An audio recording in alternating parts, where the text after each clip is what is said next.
राज्य की सरकार की नीति हरिद्वार और देहरादून सहित उत्तराखंड राज्य में बढ़ते हुए कोरोना के लिए मैं समझता हूँ जिम्मेदार है। आपको पहले से ही पता था कि 12 साल का ये कुंभ है, आपको उसी हिसाब से तैयारी कर दी गई थी। हाई कोर्ट ने भी कहा था कि 1000 बेड का जो स्पेसिफिक कोरोना के लिए अस्पताल है वो डेडिकेटेड बनाए, उसमें भी बहुत ज़्यादा सफलता नहीं मिली। कोई भी वर्ग खुश नहीं है। महंगाई सरे आसमान पर है, उस पर कोई सरकार का नियंत्रण नहीं है। कोरोना का काल फिर उत्तराखंड के अंदर बढ़ रहा है, लोगों के लिए फिर दहशत बन रहा है।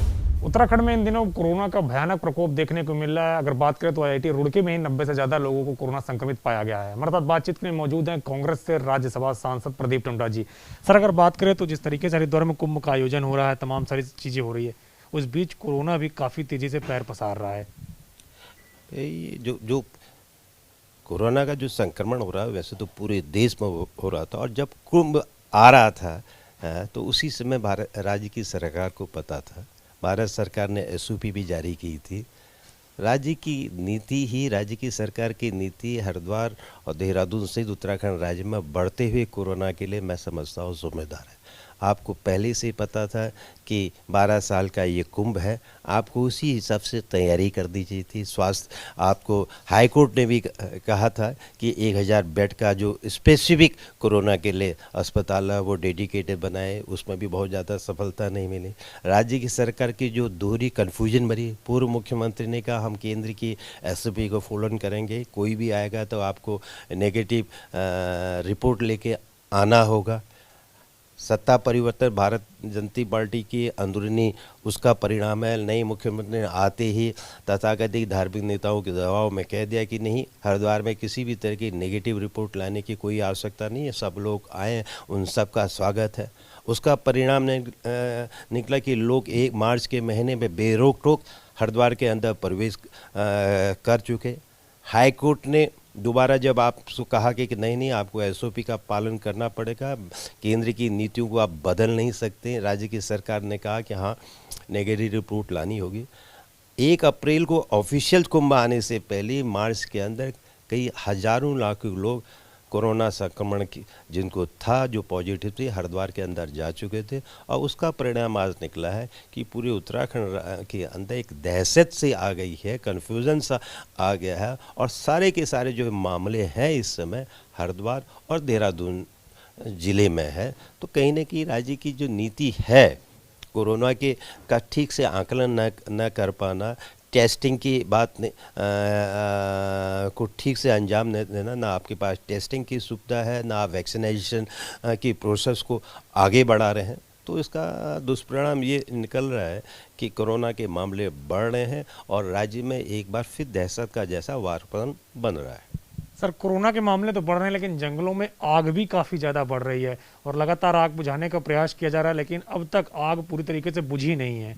देखिए, राज्य को की सरकार को इस बात का संज्ञान है कि हर पिछले 4-5 सालों से हर वर्ष लगातार गर्मियों में आग एक बड़ी समस्या के रूप में उत्तराखंड और हिमाचल जैसे राज्यों के सामने है।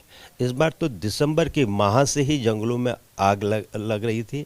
राज्य की सरकार को दिसंबर जनवरी जबकि मई जून में आग की घटनाएं होती थी, उसी से सबक ले लेना चाहिए था। और मुझे ये लग रहा है कि राज्य की सरकारें इस आग के प्रति अभी तक सचेत नहीं हो पा रही, जबकि हिमालयी राज्यों को विशेषकर उत्तराखंड जैसे कि जो जंगल की आग है वहाँ की हमारी जो सबसे बड़ी हमारे आय का सोर्स है, टूरिज्म इंडस्ट्री है, उसके लिए बहुत ही खतरनाक है। इस समय पूरा हिमालय 70-80% धुंध से ढका पड़ा है, और उसकी वजह से बीमारियां भी बढ़ रही हैं। ना भारत सरकार इस की ओर देख रही है, बड़ी बड़ी जो बायोडाइवर्सिटी है वो तबाह हो रही है, वो ख़त्म हो रही है। तो राज्य की सरकार को, भारत की सरकार को इस संदर्भ में मिलीजुली कोई रणनीति को बनाना चाहिए था, और ऐसी कोई मिलीजुली रणनीति बनती हुई दिख नहीं रही है। आश्चर्यजनक होता है जब इतनी आग बढ़ गई तो राज्य की सरकार कहती है हम सेना की मदद लेंगे और 2 हेलीकॉप्टर से आग बुझाएंगे। तो ये इससे ज़्यादा हास्यास्पद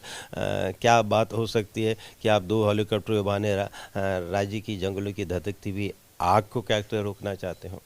एक आखिरी सवाल है, सल्ट में विधानसभा का उपचुनाव चल रहा है और तमाम सारी पार्टी अपनी अपनी ओर से प्रत्याशी उतार चुकी हैं। कोशिश भी कर रहे हैं, 17 तारीख को मतदान होना है, आप भी वहाँ से चुनाव प्रचार करके आए हैं, क्या स्थिति नजर आ रही है?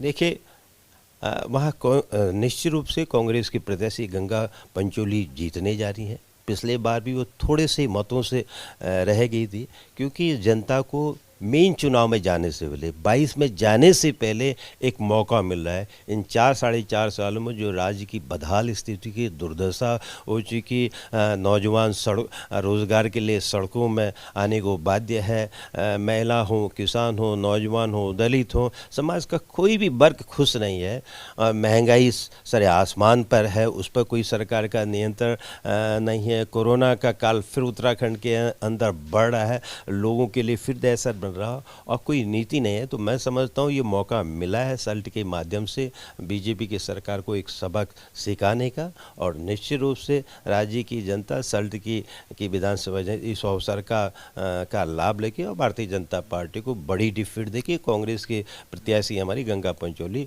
भारी बहुमत से जीतेंगे। शुक्रिया हमसे बातचीत।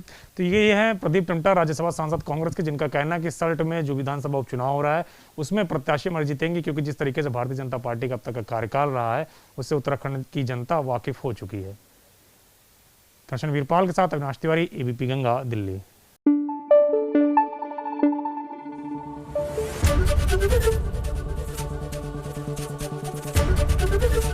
एबीपी गंगा, खबर आपकी, जुबान आपकी।